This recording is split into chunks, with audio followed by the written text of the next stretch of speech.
Hi, Dominique. What brings you in today?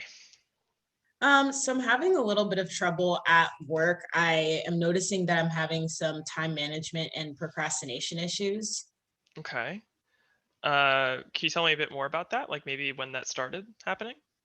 So yeah, I think it started because I started this new position in October, and um, since then, like it's just been like I'm moving from department to department, and um, there's new tasks and new assignments, and it's not normal what I'm normally used to. So I'm feeling a little bit stressed out about that. And so why do you think it's a problem? Can you tell me a bit more about the stress and maybe how the procrastination is affecting you?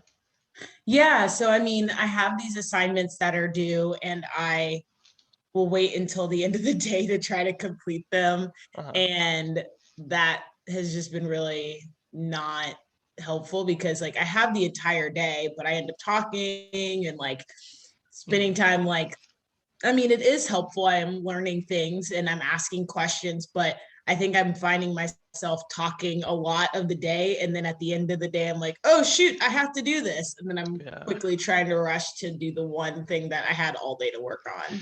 Yeah, I can empathize with that. I really relate. I think it's very common it's a more sinister kind of procrastination where people stall doing one productive thing by doing something else productive, like cleaning your room when you have a big paper due or whatever. And I can see how that definitely causes like a lot of stress and a lot of regret and even maybe frustration at your own behavior. So what I'm hearing is that you have a job that changes a lot. You go from department to department, have new jobs, new responsibilities, um, and because you're maybe feeling a bit out of water, a little out of routine, you kind of spin your wheels a little bit. You're not as efficient. You're talking to other people, doing other things, and you end up having to crunch at the very end, and like, you kind of end up Yeah. beating yourself up for it. Yeah, so I can definitely Yeah. understand how that causes stress. Can you tell Yeah. me a bit more about when you switch, you're taking on a new role? Like, how does that make you think? How do you think about your new tasks, and how does it make you feel? So immediately, like my first reaction is I feel really great about it. And then my second reaction is, oh man, like this is gonna be really hard and stressful. And I kind of like don't know where to start. Hmm.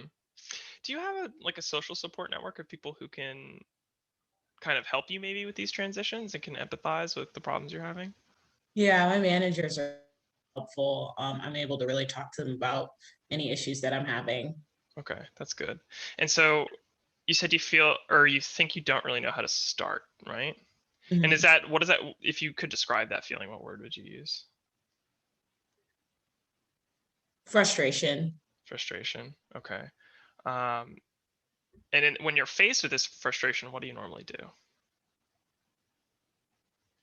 I avoid it. Okay.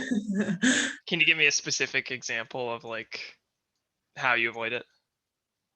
Talking, Okay. talking to my coworkers instead of Okay. actually working. Yeah, I relate a lot to this. That's very funny.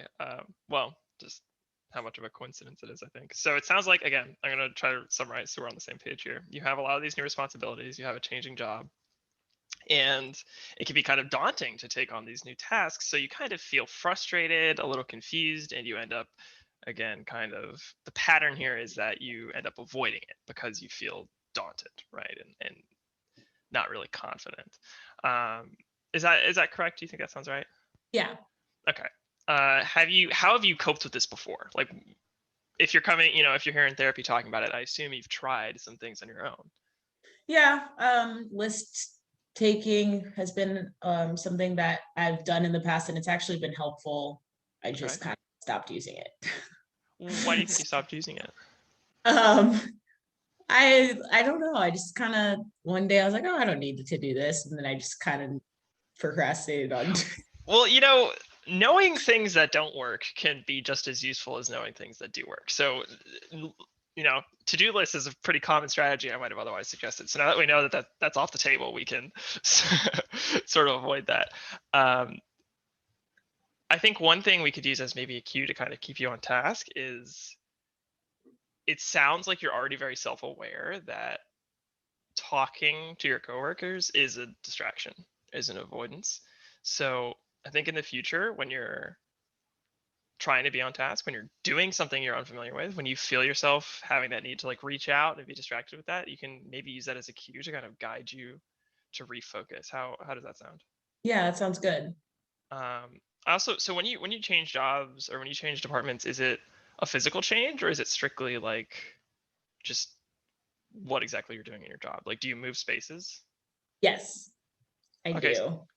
so a good thing that you can try to do then, I think, to keep yourself um, feeling more so grounded and less like this. I don't, but using the metaphor of a fish out of water, I don't know if that resonates or not, but just It kind of feel, works. Yeah. okay, good, good. Feeling out of place is to sort of keep the same workspace wherever you go. So if you have stuff on your desk that's laid out a certain way, like maybe, I don't think people really have family photos, but sort of things that kind of give you comfort, keep them with you, move them every time, put them in the same place, your cup here, laptop here, notebook there. Does that sound like something you could do?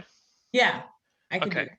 good. And you can also try to, so that'll kind of keep you in the same headspace, hopefully keep you focused. And you can maybe use the same routine as well. So um, you kind of talked about a list. Do you think you could come up vaguely like with the routine of the order you're going to approach tasks in, like start with emails, lay out what you need to do for the day, how long your breaks are going to be, things like that? Yeah, I could do that. Okay. So next time you go to work, let's try these things. Let's follow a certain schedule, right? And I'll trust you depending on the day to do it. And then we'll catch up on that. Have the same kind of workspace, make it as similar to the last department you were in as you can, and then kind of set up a routine that way. Um, and then also I wanted to ask about what are some rewards that you might give yourself? Like what are things that you look forward to at the end of the day? Well, the office I'm in right now has candy, so I could give myself candy as a reward, which would be kind of fun. Okay, great. So if these things work for you and you feel like you're having a good day, definitely get some candy on your breaks and at the end of the day. And I would bring this up with your manager for sure. And maybe it once, in a mindful way, when you're not procrastinating, talk to your coworkers about it and really make sure you're using that social support as well. Yeah, it sounds like a really good idea. Okay. And is there anything else you wanted to ask or mention? No. Okay, so try this next time you go to work and we will follow up in a week.